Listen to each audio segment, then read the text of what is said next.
Hey, welcome to the Trapital podcast. I'm your host, Dan Runcie. Our guest today is the founder of the Music Entrepreneur Club. I'd like to welcome Dame Ritter to the podcast. Welcome, man. Thanks for having me, man. Appreciate being back. I know it's great. You're one of the few repeat guests. Only a few people get the repeat guest invite, so it's great to have you back. I feel honored, but I knew well almost. I've seen you had so many great guests. I thought that I just kind of got in at the beginning, and maybe I wouldn't be allowed back because you had such high profile guests. I was like, maybe I don't fit in anymore. But I appreciate you bringing me back. It makes me feel good. So thank you. No, that is definitely not. You are always welcome on this. And I've been looking forward to this discussion for a while. So what Dave and I are going to do today, we're going to debunk some common myths about the common state of the music industry. If you follow either of us on Twitter, if you follow any music tech or music conversations happening on Twitter, you are probably hearing some common themes, and we're going to go through a bunch of them. And I'm excited for this because, sometimes you just want to be able to have a nuanced conversation with someone that gets it, and you can have that. You can't do that on Twitter. You can't do these on social media. So I'm excited Right. for this. Yeah, man. Let's do it. So the first one is about ownership. This is a topic that I've talked about often. Dame is a former executive that ran a record label, so he understands this concept inside and out, has managed artists as well. But if you go on any social media app today, you go on YouTube, wherever, you are going to hear people talking about why you need to own your masters, why you need to own your publishing, and never give any of this stuff up. And all of that sounds great for headlines and all of that, but there's a bit more to it. And I think that this conversation has gotten so far to the other side where now people would rather own 100% of the small or little things that they have than actually making deals that make sense. So, what's your take on this, Damon? Why do you think this conversation has gotten to the place that it is right now? Yeah, and just to start out, like I encourage artists to want to own their music, but I try to get them to separate like the emotional tie to their music from like its actual value, right? And sometimes an artist will say, my music is priceless, I don't care. And if that's your mentality, then you're gonna want to maintain ownership no matter what the price. But in most of the world, like your music is an asset, and there's millions, if not billions, of assets getting bought and sold every day. And there's a fair value for said asset. So what I tried, if an artist is able to detach the emotional component to their music, it's just about understanding what the value of their music is, and if you are being fairly compensated for it, there's no problem with giving up a percentage ownership or 100% ownership. Sometimes it seems like people are overpaying for an asset. I think we've seen. I mean, I can't really say. I know that there's a lot of catalogs being sold today, and I haven't done the valuation on them to know if they're overvalued or undervalued.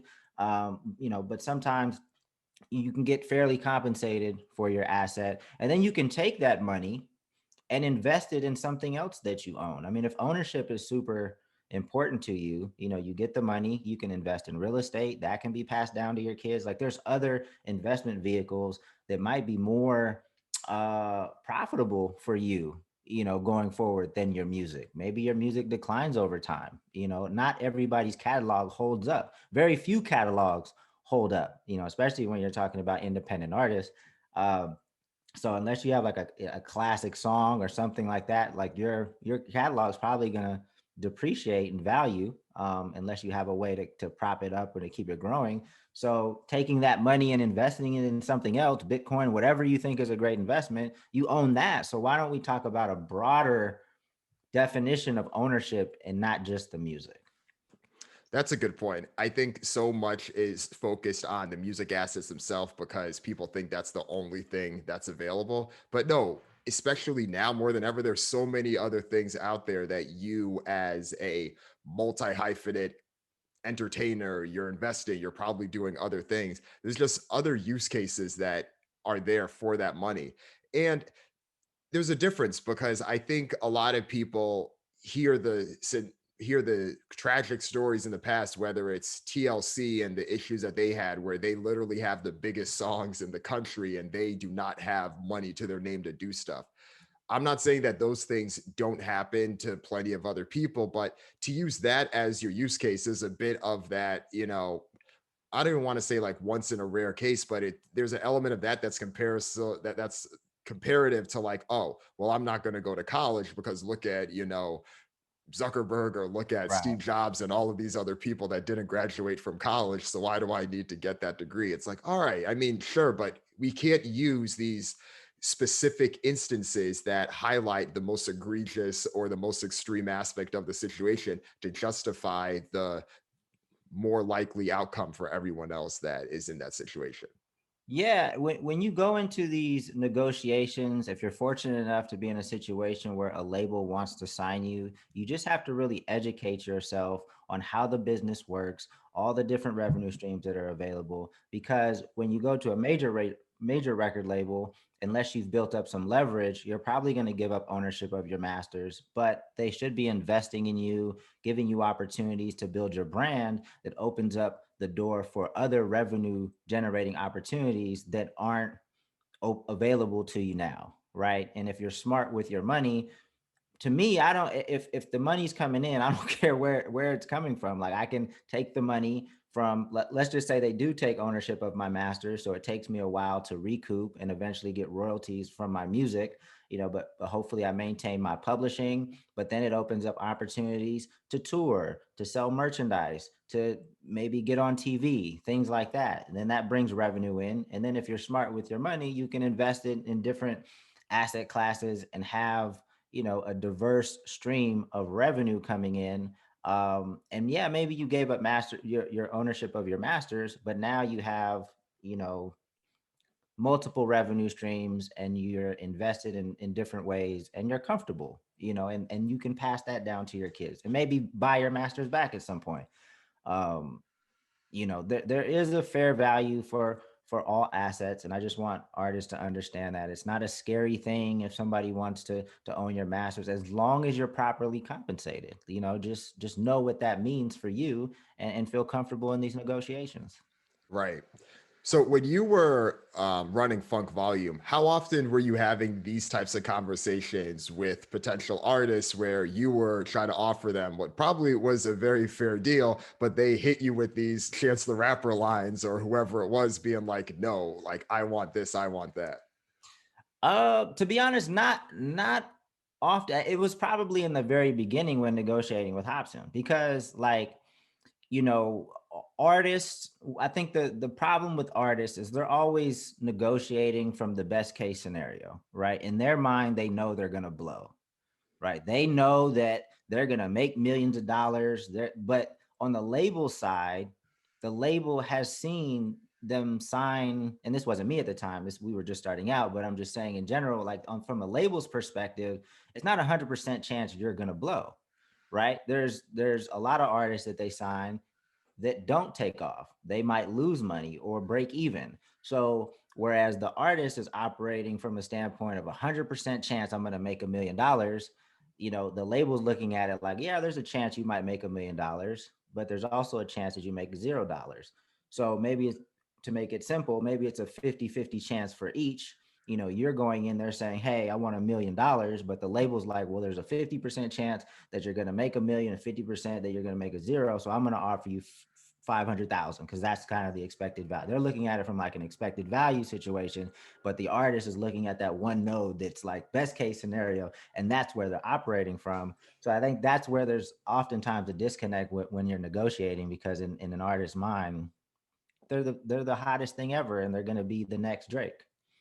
Right. It's like if you have that mentality to make it, you have to be in this position where you're used to betting on yourself. And I think a lot of this, yeah, we're talking about the superstars. They are outliers because they continue to bet on themselves and it worked out for them. But you don't have all of the stats of all the people that had that same energy, that chance that Drake did, and it didn't work out for them. And it's funny you mentioned Drake because I think about when I think it was back in like 2009, like right before So Far Gone, it came out. he was interviewing, I think he was doing an interview with DJ Semtex, and he was like, I did consider going the independent route and just not going the record label route. And of course, you got these people that are there saying, oh, well, imagine if Drake was independent right now, how much money he could be making. But Drake in 2009 is not the Drake that was there in 2015 or 2018, whatever his peak year was. We don't know what that would have been like. That's like saying, what if Instagram wasn't acquired by Facebook? Look at what Instagram would have been like. I mean, you have to look at how these two came together, and you can't separate it to be like, what if, because we really don't know what would have happened. Yeah, and what I learned, because coming from the corporate world into music, just kind of looking at it, I was like, okay, we get our numbers up, we're gonna start turning heads and getting opportunities. And that was the case until a certain point.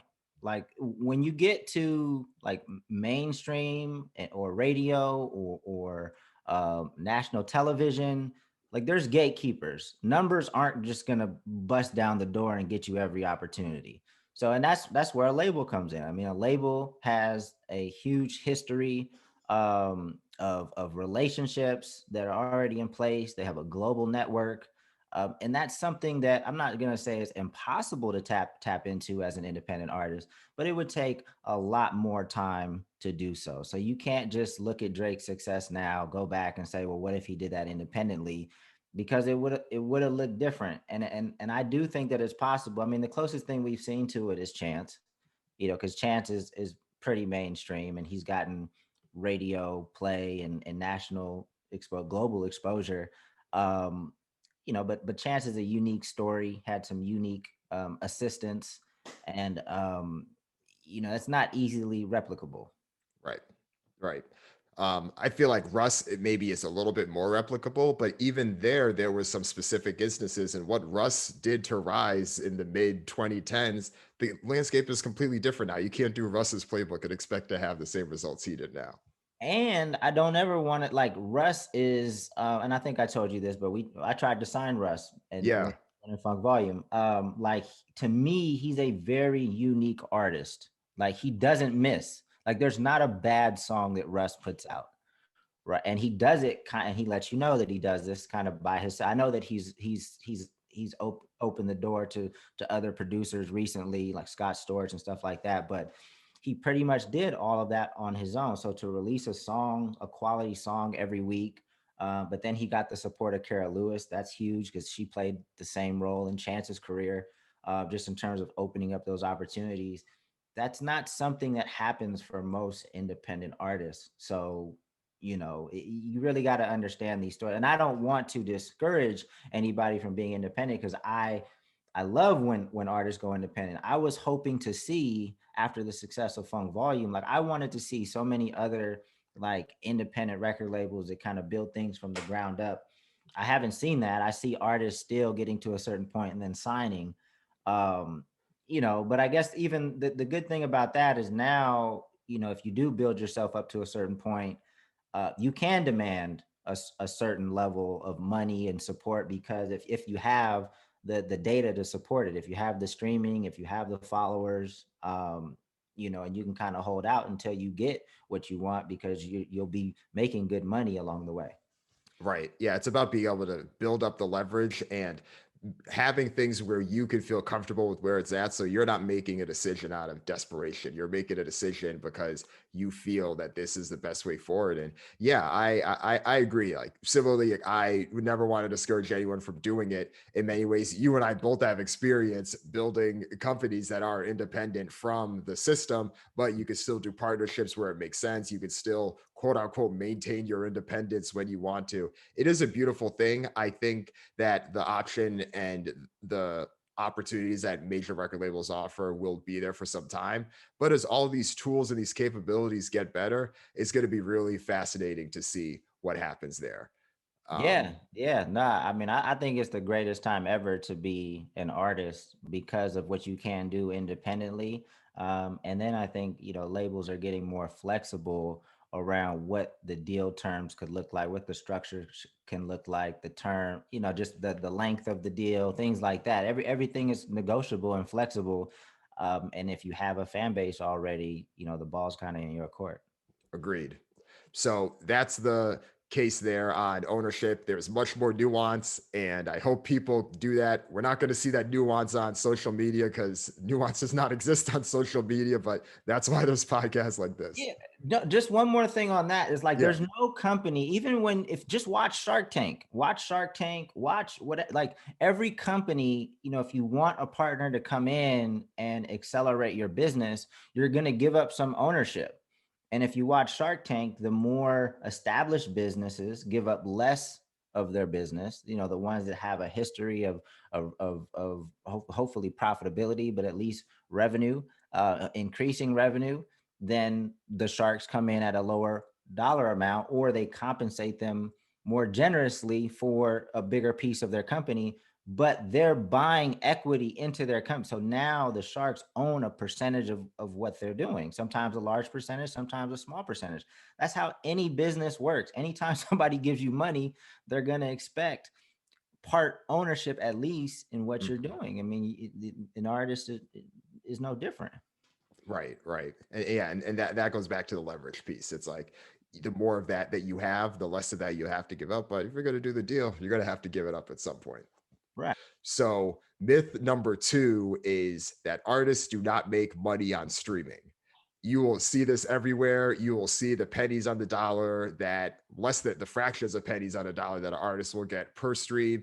You will see all of the reports, whether it's from Spotify or from whoever, on artists and trying to do things to increase royalties or whatever it is. But at the end of the day, you are hearing these headlines that artists are not making money on streaming. But I think we both know that there's a little bit more to it than that. Why do you think that this is a common thing that keeps being said? And what do you think the reality really is? Because the fraction of a penny is real low, like because when you see the number of what you get per stream, and that, you know, that number changes, but it's typically a very small fraction of a penny. You know, that just seems crazy, right? And then there's not a ton of artists doing this, but what I tell art, like, having a sustainable career in the music industry has never been easy, right? And I think the one piece of data that I need to really flesh out this analysis is how many independent artists were there prior to streaming. And if you can find that metric, please let me know, because that would really put the nail in the coffin, or be like, or would tell, hey, Dame, you're tripping on this. Because I think, you know, I believe that there's more independent artists making a living today. And a big part of that is streaming. But I think that there's way more artists not being able to make a living off of streaming. So you're hearing them complain, right? But I would argue that the same artist that's complaining about not being able to make a living off streaming probably wasn't able to make a living slanging CDs out of their trunk either, or selling downloads. Um, you know, and I think the metrics just came out for Spotify. Daniel Ek released, and off the top, I want to say there were like 15,000 artists that were making 50,000 or more just on Spotify. So you can maybe make the assumption that those people are making at least 100,000. If Spotify is half of, you know, maybe a little less, I don't know. Then I think the number was like 7,000 making 100,000 or more. And then they had the $1 million mark, and I forget what the number was. But we're seeing like all these artists. But I just think artists think that it should be easier to make a living from music. And it's like, no, this is the NBA level. Like, if you're able to me, if you're able to have a healthy music career, that's like making it to the NBA. Or, you know, that only a small percentage of athletes get to be in the league. Only a small percentage of athletes get to play in the NFL. I think there's more artists, obviously, that are able to make a living from music, and you can do it for a much longer time if you're able to sustain that fan base. But yeah, I just think it's the frustration. It's the frustration of a lot of artists, and I get it, because again, it's very difficult to do. It's just that frustration bubbling up. So it's just like, you know, you can't make a living from streaming because I can't do it. It's like that cognitive dissonance. Um, you know, and it's just that frustration. And I feel sorry for a lot of artists, but on the flip side, I see a lot of artists that are able to build community, a community of fans that constantly stream their music. and they're making great money doing what they love. So I know that it's possible because I'm talking with these artists every day. Um, and for the artists that haven't gotten there yet, I wouldn't get discouraged. I would strategize, work on their music, be consistent, engage with their audience. It takes a lot of work. It's not easy. I mean, Mm. some people might have got on easy. That might have been a fluke, some viral video, what have you. But it's not an easy career. So it's possible, but it's extremely difficult. Right. So as a frame of reference for the people listening, because I know you've talked to several artists that it is working for, as you mentioned, like how big would you say are those artists and how often are they putting out projects? There was an artist that I was managing. I would say you probably making like 300,000 a year from streaming. A lot of it is again, it's and he was releasing pretty frequently. He releases pretty frequently. I would say at least a project a year and then some singles sprinkled. Um, but the values in the community, and that's any company, right? Like the values in the community that you build, because it's not really driven off of playlist support, because playlist support might come, might go, but if you have that cult following, those folks that are really engaged, the ones that are looking forward to your next drop and are listening to even your first album, that's where the streaming revenue really builds, Right. and that's what he has, and that's what, like, Snow the Product has. That's what my guys had from Funk Volume. I mean, I still own some of the music from Funk Volume, so I'm literally seeing the checks every month, and then it definitely tapered off a bit, but it's held up because of the community and the quality of music. Right. That makes sense. Yeah. And I think you brought up a good point about this in the beginning. It's like we have to compare to what it was before. So let's go back to the late 90s, the peak of the CD era, because in my opinion, superstars then were making money, superstars now are making money. So the argument really is about the middle class. And the people feel that, at least from what I've heard, I've seen it anecdotally. I'd have to go look at the stats, but they feel like it was easier for the middle class artists to succeed back then because their logic is that even if you were selling, something in like, the high tens of thousands or like low hundreds of thousands of like total albums, even if that was 20 bucks, you as an artist are taking your $4 or $5 from every one of those, you can make some serious money, or at least that's the logic of, I guess if you were someone that was selling, 25,000 albums a year, you get 25% of that revenue from each album is 20 bucks. You then have, six figures that you're making at least. The thought now though is that they're like, okay, they're not making that. But the thing is, the dynamic also flipped because you had to rely heavily on certain distributors and making sure that you had your product in places. And I'm sure it was very tough to fight for product placement when there's biggest rappers in the 90s or biggest artists, whoever in the 90s, getting the best shelf at Sam Goody or Best Buy or Tower Records, wherever it is. But you look at now, you look at the internet, you don't have to just either rely on those distributors or whoever else. The internet is huge. I'm sure you probably saw it with Funk Volume and some of the artists you managed after. Like, you can build this community of all of the people around the world that are thriving and wanting to listen to this music. And I do think that is possible. So even though there's technically a disadvantage in terms of how the product is being sold, you add another advantage here where now, of course, it's a very different product, but you're able to now capture the frequency and how much people are really listening to it. And if you're able to build that community, there's something there. So yeah, I got to do the data myself, but my gut tells me that the middle class experience.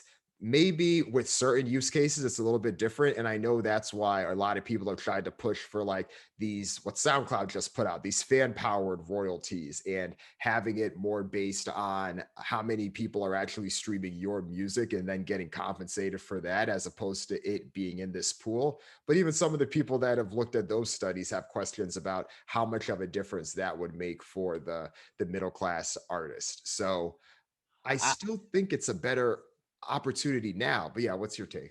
Yeah, I mean, I don't even think a middle class really existed back then, right? Now, I mean, because we have to look beyond streaming and look at all of the different revenue streams that are available to artists these days.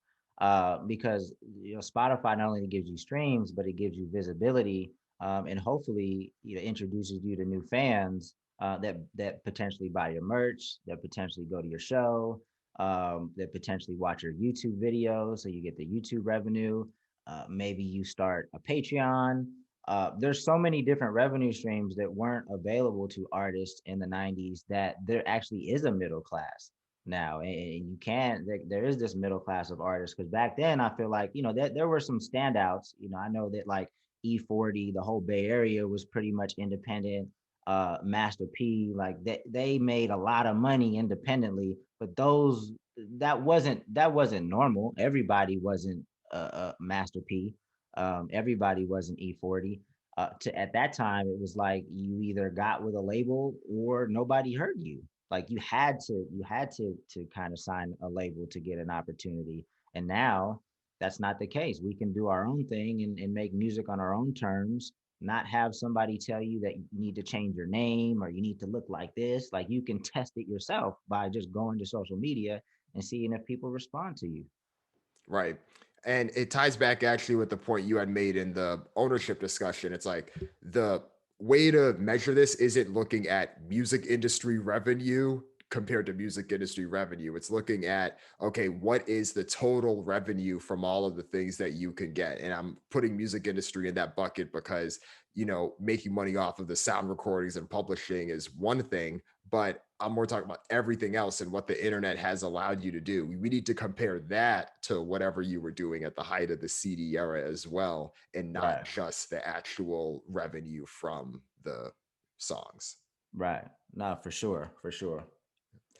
All right. So the third thing that we're going to debunk is the hottest phrase and the hottest trend right now, which is NFTs. And NFTs are going to save me, Dame. NFTs are going to save the artist, and this is what they're going to do. So everyone needs to get the cash quick. Man, I'll say this up front. I don't know everything there is to know about the NFT space. I'm still learning myself. But I've gotten to a little back and forth with somebody on Twitter the other day that said NFTs were going to replace the role of a manager. I don't even know what that means. Exactly. And I'm like, what? Like that doesn't even, either you don't know what a manager does, or I don't know what NFTs can do, because that was just crazy. I think that there are definitely some artists without that many fans that have entered this space and are selling us like a song for like $1,000. We had a few people, or we had two artists come on the MEC and talk about their experience. They're first movers, right? There's always going to be a benefit of being a first mover in the space, but eventually, and I would say even now, like people are flooding in and there's tons of NFTs being minted, but like who's going to keep buying this stuff? Right? Like who's going to keep buying? So I think, if you're a first mover and you're able to authentically tap into the crypto community, I think that's the other piece. They have a culture. I think that if you don't have an audience already and you try to run it in their community and just try to start selling stuff, I don't know if that's going to work very, very successfully. I think you have to join the community on Twitter. From what I understand, there's a huge crypto community on Twitter. You have to join and authentically kind of tap in and learn what they're about in order to be successful and be embraced. Or you come in with a huge following, but that doesn't solve independent artists problem. And like I said, at some point the space is going to be so flooded with NFTs. I just can't imagine that the buyers are going to keep pace with the supply. So unless there's something that I'm missing, the same thing is going to apply. You're going to have to develop a fan base, make good art consistently, and then learn how to market this. Come up with a strategy of what your NFTs are. What people get access to. Be creative. Like the same things are going to apply to if I was starting a Patreon or whatever. Like it's going to apply. It's definitely not a savior in my opinion, unless I'm missing something. And that's possible that I'm missing a huge piece of this, but I just don't see it that way. Yeah, I think that's right. I think that the space is attractive right now for obvious reasons. People are making a good amount of money, but I think the people that have been at least the most successful are the ones who have done their homework. And in many ways, were already making these steps before it became really popular in what it is. Like Yeah. I just spoke to Micah Johnson, had him on the podcast a couple of weeks ago, former baseball player, MLB turned artist. And he was doing this work in 2020 before a lot of us even knew what this was. And he was able to make it so it was successful, but he already had this concept and this idea that many ways would have lived even if there wasn't NFTs around it. So like NFTs wasn't the actual like me, it wasn't the end of what he was doing, it was a means to get his bigger picture out there about what he was doing. And it wasn't just that, he was able to have a base that he was able to coalesce, he was able to tap into the network. And from the other people that I've seen do it, yeah, it's either people like him in that perspective, or like you said, the people that are like big celebrities that have already done it, that have massive followings, like I think it's like Logan or Jake Paul, like one of those people, like they made like a ton of money on these things. And I saw that Kings of Leon had done pretty well with something they had put out recently. So there's space and there's opportunity. And I think the potential is awesome from all of the things that I've read, but there's a little bit of a difference between people being like, oh, let's try this out, as opposed to this rush of let's get something out there. This is hot and we got to take advantage of this before it goes away. And I get everyone's excited. There's to think about what it could replace. I'm sure there's plenty of things it can replace, and there's plenty of aspects that I think are attractive to artists because, yes, it is an opportunity to have a limited supply of something that was once abundant. And I think music is a great corollary for that because so many people feel like there was value in selling the music that they have, and they feel like that value is no longer there in the Spotify and streaming era. So like I understand the connections there. And there is great opportunity with that for the right thing, but I think it still has to come from a place like any type of product you're putting out. Like the product can't just be the NFT, right? The product has to be some type of feeling or connection behind it and not just the means for it. And I think, like anything, we'll see people who are good at it rise to the top. Mhm. And I think we'll see that 5 years from now, 10 years from now. I don't think this is like a phase of a thing that's necessarily going in that way. However, I think the hysteria and the excitement that you see right now, that may ebb and flow. So I'm interested to see what this discussion is like a year, 2 years, 5 years from now. Yeah, I mean, I think I think it's a great thing that it's a potential another revenue stream. I mean, independent artists have so many different revenue streams that they can tap into, but I think it's who's going to use it in a creative way, and really allow artists to have a creative experience, like a unique experience, a unique fan experience. Who's going to create that unique fan experience? But you still have to build community for that. Like for it to really be valuable. I know if Funk Volume existed, like my mind was already thinking about like all the different things that we could do because our community would have been perfect for something like NFTs, and I know that we could have done really well. So I'm excited about it because again, it is a value add. It's another revenue stream that independent artists can tap into. I just would encourage all independent artists to really do their research, come up with something unique and creative, and authentically tap into the crypto community. Get in. They're on Clubhouse, they're on Twitter. Um, I think Reddit, like, learn, don't just look at this as like, oh, I'm about to come up, I'm about to make $1,000 on one song. Like, they really value their community, and it seems like they're protective of it as well. So, authentically tap into the community and, figure out something creative, and it might work out for you. Yeah, agreed. No, well said. Well said. All right. So the last myth that we're going to debunk is that artists make all their money on tour. And because of that, that is where the 100% focus should be in terms of a monetization aspect. You could probably assume what our thought is on a lot of this based on what we talked about streaming and everything else.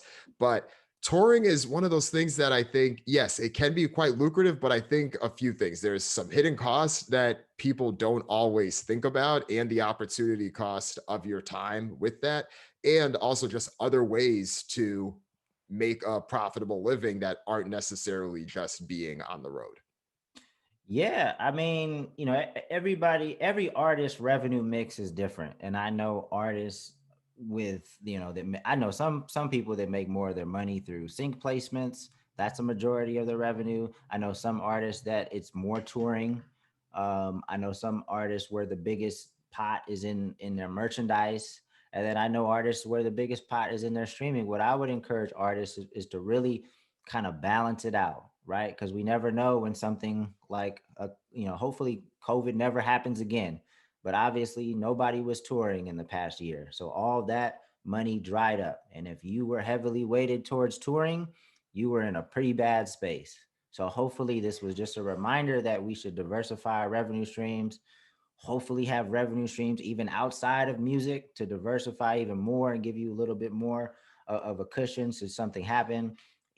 But artists are making money all types of ways these days. And what I don't think when it comes to touring as an independent artist, like I don't think artists really understand how much you're asking of someone to buy a ticket and come to your show, and like what level of fan you need to have for somebody to be willing to do that, right? For them to buy a ticket, like let's just say it's $20, add the little fee probably makes it $30, whatever. So they're gonna leave the house, maybe have to get a babysitter. Like you have to really love an artist to do that, right? So you have to really build that type of trust, that type of support online so that people are willing to do that. And there's some artists that, luckily for us, like we built up enough demand that we never lost money touring. We never lost, like our first tour, we made money. That's from what I now understand is like a lot of artists invest in touring, right? They go out and tour and they kind of expect to lose money, and then hopefully, the second time around they go to that back to that city and it starts to build and build and build. That's like Strange Music. That was before the internet where they kind of had to do it that way. Um, so and when you talk about the hidden costs, like it does cost a lot to travel, especially if you want to travel comfortably. The first time we hit the road, we were just in a van, got one, maybe two hotel rooms. Like it's not comfortable at all. Like it's not comfortable at all in the beginning.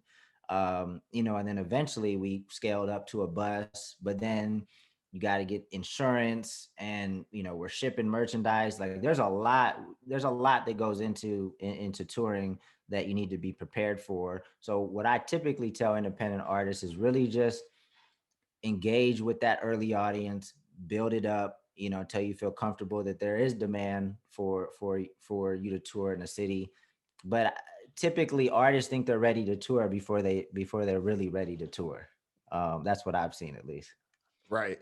And it obviously feels like that worked out well for you because you said you made money on every tour you went on, and that's not the life and the experience that a lot of artists have had. And yeah, I feel like I've heard similar. It's like this cost you have to like put in, especially in the early stages. I've heard similar about performing at festivals too. Artists will put more money into their festival set and all the travel and everything else than the fee that they get because they hope that they can get more money on the other end of this. Cardi B, someone that I've heard speak about this a few times, where she was like her first time that she performed at Coachella, she was like, I lost money, right? I had to put money into it.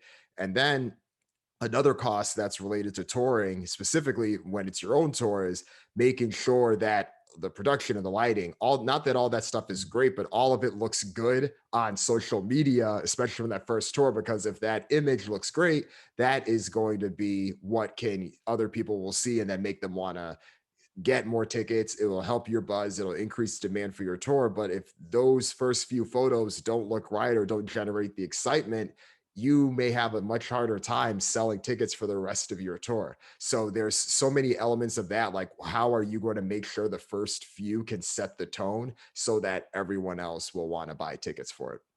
Yeah, I mean, you're probably not bringing lights the first time out because that's a heavy expense, and then obviously you can't put lights in just a regular van. Right. You're gonna have to pull at least a trailer. But the advice that you have to make sure people have a good time and has to look good, feel good, you do, because you want people to come back. You want people that are watching online to be like, damn, I need to be there, right? Mhm. So when it comes to my city, I'm buying a ticket. So, to substitute for maybe what you can't afford, if you can't have like the video running and the lights and everything like that, maybe there's just certain parts of your set where I know that we used to invite the audience up and have them rap at certain points. There were like certain things that we would do, or that Hobson and the guys would do, that allowed for audience participation. And I think that was captured a lot on social media, and that made people feel like more a part of the show, and people wanted to be there to be a part of the show. But artists like Travis Scott, who's like built his show. I mean, from what I've never been to a Travis Scott show, but from what I understand, it's amazing. So I know there was heavy investment in the type of stuff he does. So yeah, you always want to be thinking long term. You always want to be thinking long term, even when it comes to your merch. It's not about this first T-shirt sale. It's about the lifetime value of that customer. So if you sell one shirt, even if that person says, "Hey, I need a new shirt," because a lot of artists don't like customer service. They're terrible at customer service, right? So they'll be like, I'm not sending them another shirt. It's like, okay, you don't send them another shirt, that person's never going to buy anything from you ever again. So even if you lose money on the shipping the second time, you want to make sure your fans are happy so that they stay connected to you and they buy a third shirt and a fourth shirt and a fifth shirt. So, that's the kind of the same concept with the show and investing in your show and making sure that people have a good experience. Because if you're an asshole and you're not engaging with the fans, or your show sucks, they ain't coming back again. Right. That makes sense. Yeah. And I think that is a great way to like recap this, right? This is clearly a worthwhile thing that takes time, but once again, it's where the nuance comes. It's going to take time as you build this up to get to that point where even if all your other revenue streams are set, that's going to be the one that you're making the most money. And who knows, everyone may have a preference, right? You could be a successful artist that loves to travel, and part of you just wanting to be on the road will help that. If you do not want to be on the road as much, that's fine too. There's other ways that you could maximize this. And I feel like that's the overall tone with all of the myths that we've debunked with this. Yeah, a lot of artists don't like the tour. And lucky for them that there's all these other revenue streams, whether it's NFTs or having a membership program or YouTube revenue or selling features. Like, there's so much other revenue streams where you don't necessarily have to tour. That's why, again, I think it's the best time ever to be an artist, because you can kind of set your career up the way you want and do the things that you want to do once you get to a certain point. Like, once you have a community and a fan base in place, you can kind of, play it how you want. And I think it's great. Yeah, same here. Same here. All right. Well, before we wrap up, I want to hear about your experience managing comedians, because I think this is a dope thing that you've been doing. And I'm sure there's a lot of similarities between your experience managing artists, but I'm sure there's some different things too. How's it been? So I manage two comedians. One name is Bigg Jah, and the other is Minks. They do really well on Facebook and YouTube. We're trying to make that jump to television and film. For me, comparing the experiences, it's much less stressful. But part of that, again, I'm not dealing with a sample size of 100. This is my first time managing comedians, and it just happens to be somebody that I went to college with, somebody that I've known for over 20 years. So maybe it's easier just dealing with a person that you have such a natural connection with, and it was already a friend. That's probably more of it, other than saying, hey, it's a difference between artists and comedians, right? So there's definitely a higher level of maturity with Bigg Jah, because we're about the same age. I feel good though. I mean, I love what he's doing. I love the community that he's built. I'm a fan of, even if I wasn't working with them, like, I think their stuff is hilarious. So I'm super excited. And it's almost like deja vu, because in 2008 I kind of jumped in the music industry, not knowing what I was doing and just figuring it out. Now again in 2021, I'm jumping in, trying to get into television and film, and saying, okay, how do we figure this out? But a lot of it is the same. It goes back to community building, fan engagement, being consistent, and putting out quality content. That's whether you're an artist or a comedian. That's really what it's about. And that's what we're trying to do. Yeah.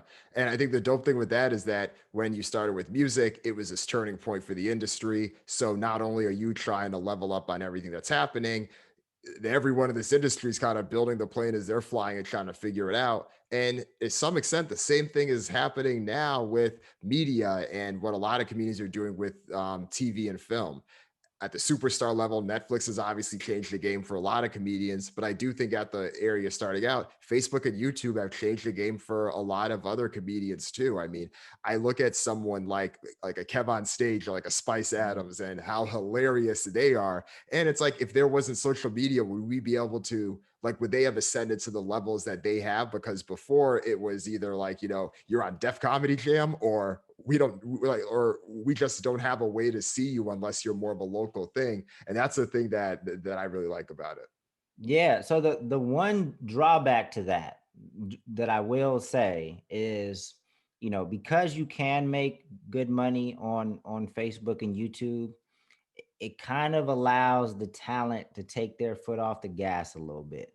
Hmm. Right. If we weren't doing as well as we were doing just on YouTube and Facebook, I feel like we would get to television and film much faster, because it would be more of a grind and it wouldn't be as comfortable. So as great as it is that we can, make a living where we're at while we're still kind of banging on the door trying to get into television and film, I feel like the guys would have a different sense of urgency, if we didn't have the opportunities of YouTube and Facebook. So that it's and so that's my job as a manager, saying, okay, where is it that you guys want to be? You guys want to be a television and film. You guys want to be Kevin Hart, right? All right, what we're doing now is great for YouTube and Facebook, and you guys are comfortable, but that's not going to get you to Kevin Hart. We're not, and I hesitate to use the words working harder because that's what crumbled my label, but it's essentially what we have to work harder. If you're telling me you want to be Kevin Hart, I don't have Kevin Hart's schedule on my computer, but I know from sun up to sundown that guy is going. He's going. He's cranking out different things. He's in meeting. He's shooting and things like that. So we have to kind of recreate that energy. And how do we create that sense of urgency while you're making such good money on YouTube and Facebook? Like we have to figure out like how to get to that level, and that's part of my job as a manager, to kind of keep the pressure on, keep reminding them like, hey, there's way more levels to this. So Right. And for the folks listening, what do the monetization streams and the revenue streams look like from YouTube and Facebook for the uh, comedians? I mean, if you have a community and you're starting to get a lot of, I mean, and they get hundreds of thousands, millions of views, but you can make tens of thousands of dollars a month on these platforms, then layer in the merchandise and the sponsorship opportunities. Um, the people on YouTube and Facebook are doing well. They're doing well. So and then Kev on Stage is taking it to a whole nother level. He bought a studio. He's got that social distance comedy show where people pay every other week to watch a show live. That brand is killing it. But he has an app now. It's kind of like a Netflix where it's got a lot of black content on it. It doesn't have that much content on it yet, but I can see where he's going with it. It's kind of going to be like a black Netflix. So, that's why I'm trying to get these guys to understand, like, this is the base, but we have so much opportunity of what we can do with our own content. And then, while we're doing our own thing, putting out our content, there's all these platforms that need content.